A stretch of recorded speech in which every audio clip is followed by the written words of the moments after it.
à tous, merci d'être avec nous pour ce nouveau numéro 100% cinéma de À l'affiche.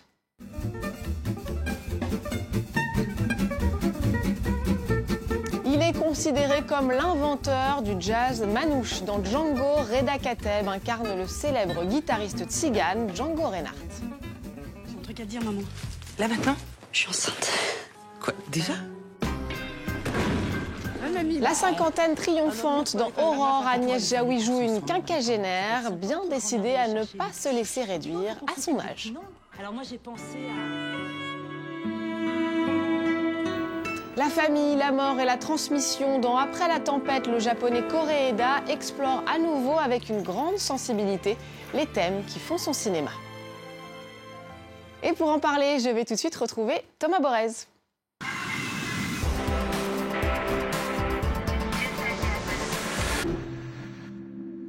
Salut Thomas. Salut Louise. On va donc débuter avec du jazz manouché, Django d'Étienne Comard, Django du nom du plus célèbre guitariste tzigane, Django Reinhardt, et il s'agit là de son sort lors de la Seconde Guerre mondiale. Voilà, et une question se pose, un grand artiste fait-il forcément un grand homme ? Au cinéma, on sait que non, d'ailleurs dans toutes les biographies filmées, il est toujours question d'hommes et de femmes torturés, pas forcément très sympathiques, même si in fine l'honneur est sauf. Alors Django Reinhardt déroge un peu à la règle, guitariste de génie, issu de la communauté manouche, l'homme fait swinguer la France occupée avec ses mains de Dieu et surtout de feu.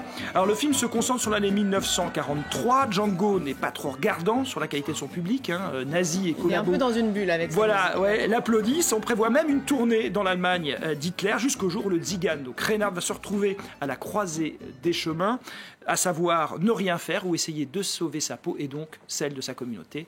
Regardez. Ce qu'il prépare dans l'ombre est abominable.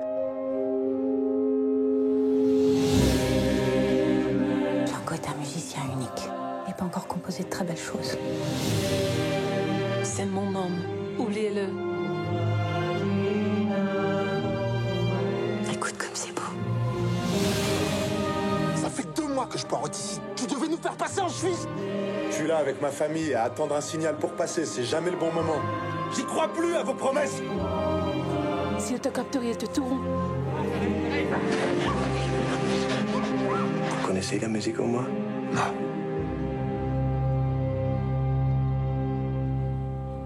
Mais elle me connaît. Alors vous l'aurez compris, en filigrane du film, le sort de toute la communauté tzigane pendant l'occupation. J'ai demandé à Cécile de France, qui donne la réplique à Reda Kateb, si le film entrait justement en résonance avec notre actualité.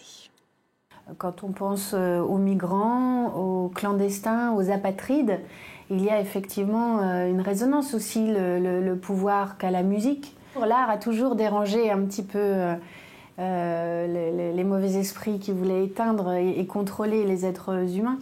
Donc c'est vrai que, voilà, en tant qu'artiste, c'est toujours bien de rappeler que, notamment là, la musique dans ce film est un acte de résistance.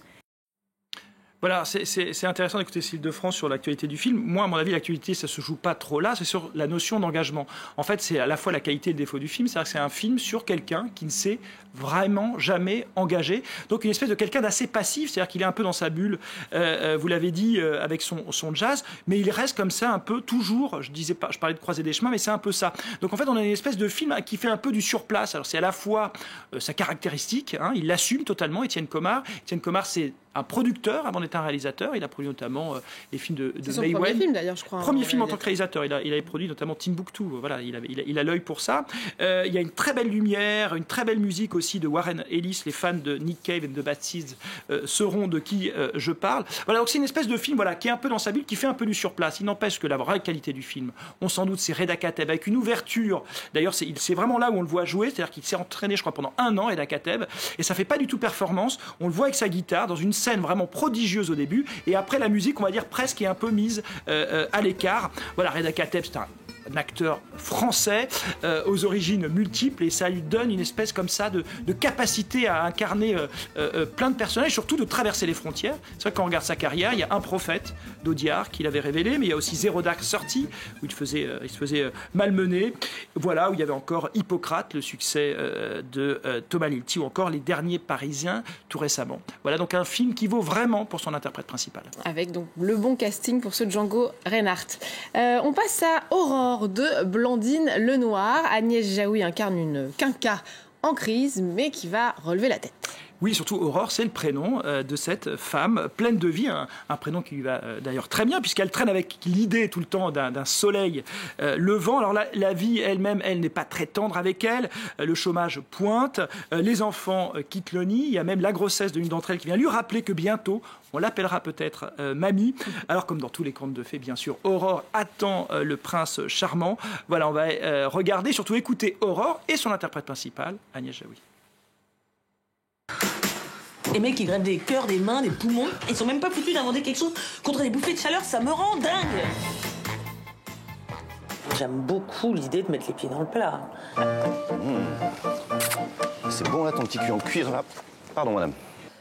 Elle se laisse pas abattre et voilà, elle continue sa quête du bonheur parce qu'il reste quelques années à vivre encore. Ah, il faut qu'on divorce aussi, tiens, j'y pense.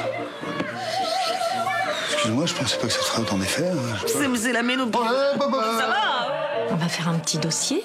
Puis en plus, vous avez un super nom. Aurore Tabor. Tabor, c'est le nom de mon mari. Je m'appelle Plou, en fait. Aurore Plou.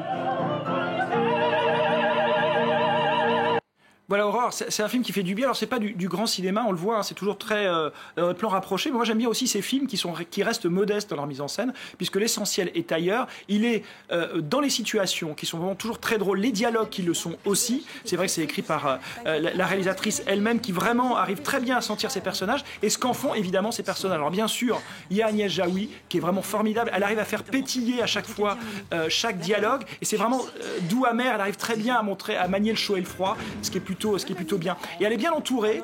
Il y a Pascal Arbillot qui joue la meilleure amie, qui est complètement folle et drôle. Ça, c'est très bien. Il y a Thibaut de Montalembert qu'on voit dans la série 10% pour les fans, qui est là aussi. C'est le prince charmant, je dévoile rien. Ou encore Philippe Rebaud, l'ex-mari. Voilà, donc c'est un film très dynamique, vraiment qui avance à 200 à l'heure. Et c'est pas un film seulement que pour les femmes. Il est beaucoup question de femmes et de la féminité dans le film. C'est un film féministe, certes, mais pour tout le monde, universel. Je crois que c'est Agnès Jaoui qui l'a dit en interview. Film galvanisant. Agnès Jaoui, qui sera d'ailleurs, on l'a appris récemment, membre du jury au prochain Festival de Cannes, un jury présidé par Pedro Almodovar et qui compte 8 jurés. Vous nous en dites plus ? Elle sera bien entourée, notamment par des femmes. Il y a la réalisatrice et productrice allemande Marina II, on avait adoré Tony Erdmann.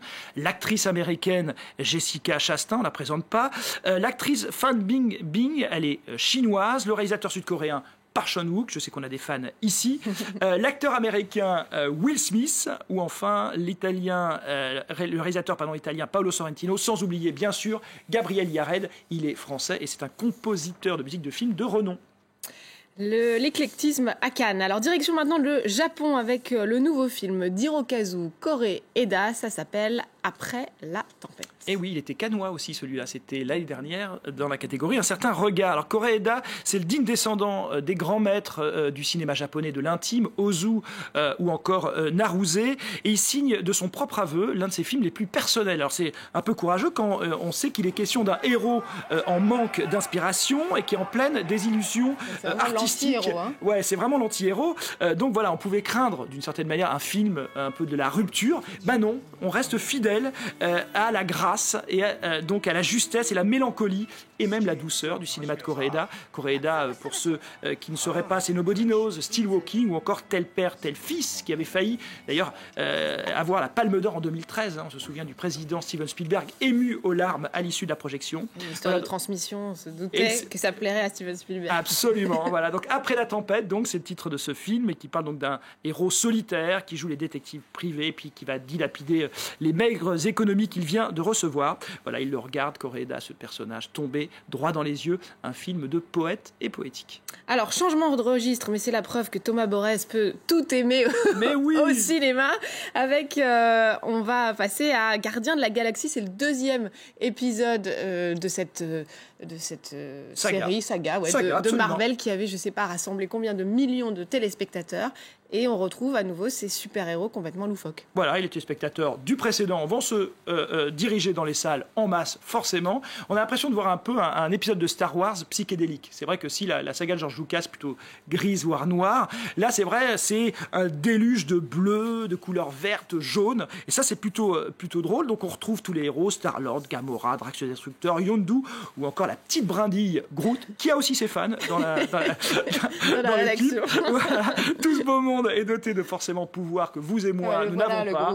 Le voilà en question. Spécial dédicace à Renaud Lefort. Voilà, alors c'est bien. Ce qui est bien ici, c'est la décontraction de ce blockbuster. C'est-à-dire qu'on joue pas des muscles. C'est vraiment des super-héros qui sont conscients un petit peu de leur statut. Donc il y a plein d'autodérision. Et vous l'avez dit, je peux aimer tout, même les blockbusters, quand ils se moquent d'eux-mêmes. Et c'est le cas de ces Gardiens de la Galaxie 2. Bon, merci beaucoup Thomas. On se retrouve évidemment la semaine prochaine. Et merci à vous de nous avoir suivis. N'oubliez pas de nous retrouver sur france24.com ainsi que sur tous nos réseaux sociaux. On se quitte donc sur des images de ce deuxième volet des Gardiens de la Galaxie. Je vous laisse découvrir et vous dis à très vite.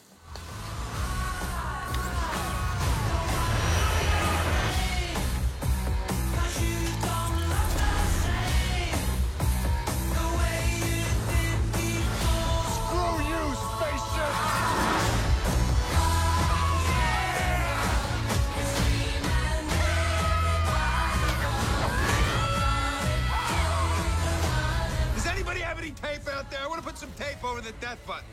Nobody has any tape. Not a single person has tape. You have an atomic bomb in your bag. If anybody's gonna have tape, it's you. I have to do everything. You are wasting a lot of time.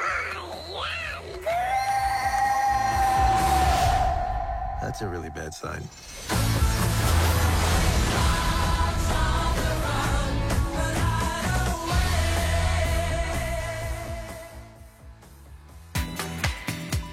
Le Paris des Arts, présenté par Valérie Fayolle. Cette semaine, dans le Paris des Arts, je reçois le chanteur Féfé qui sort